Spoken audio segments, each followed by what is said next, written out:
This video is by Straight Goods News, SGNews.ca. Trudeau mania is upon us.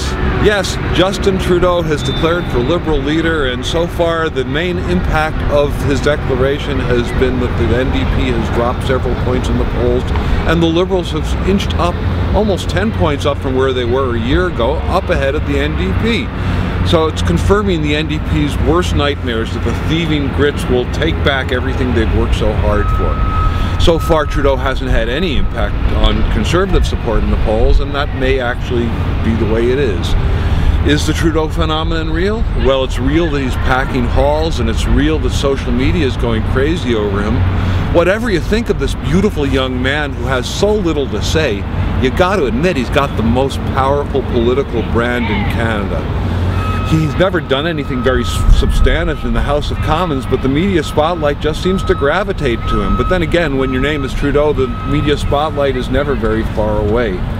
Unlike his dad, he hasn't talked about big ideas, he doesn't say witty, remarkable things, he hasn't done anything of note. But the Trudeau name is a magnet. It's a strong brand, and a strong brand is hard to beat. It's a magnet for people a lot of Canadians who yearn for a kinder and gentler kind of Canada that they remember from the past. Whether he can get elected leader, and then, as leader, whether he can build that brand once installed is another question.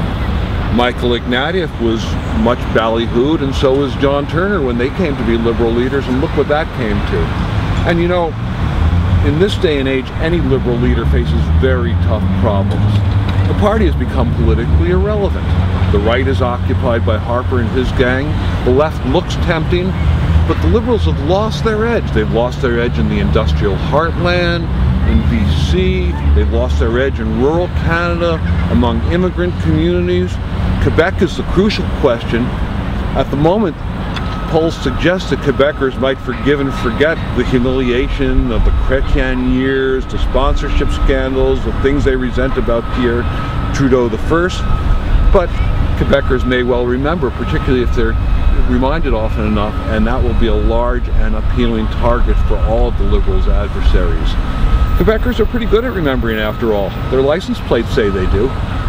The chief potential victims of the Trudeau mania are, of course, the NDP, and they need to build and manage their image with care.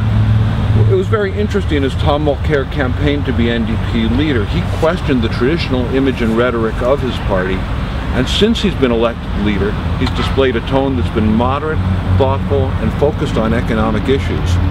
Can that serious tone compete with rock star Justin? And it's ironic too that the NDP, which benefited so much from rock star Jack Layton a year and a half ago, is now facing a rising star in red. Of course, the Conservatives will have a merry time with it all. Trudeau's name alone will replace the gun registry as a fundraising tool, and they'll use that name to rally true believers to give and give again. Then they can just sit back and enjoy the dogfight on the left for voters yearning for a kinder and gentler Canada. Meanwhile, the rest of us will just watch the Justin Trudeau meteor rise to the heights.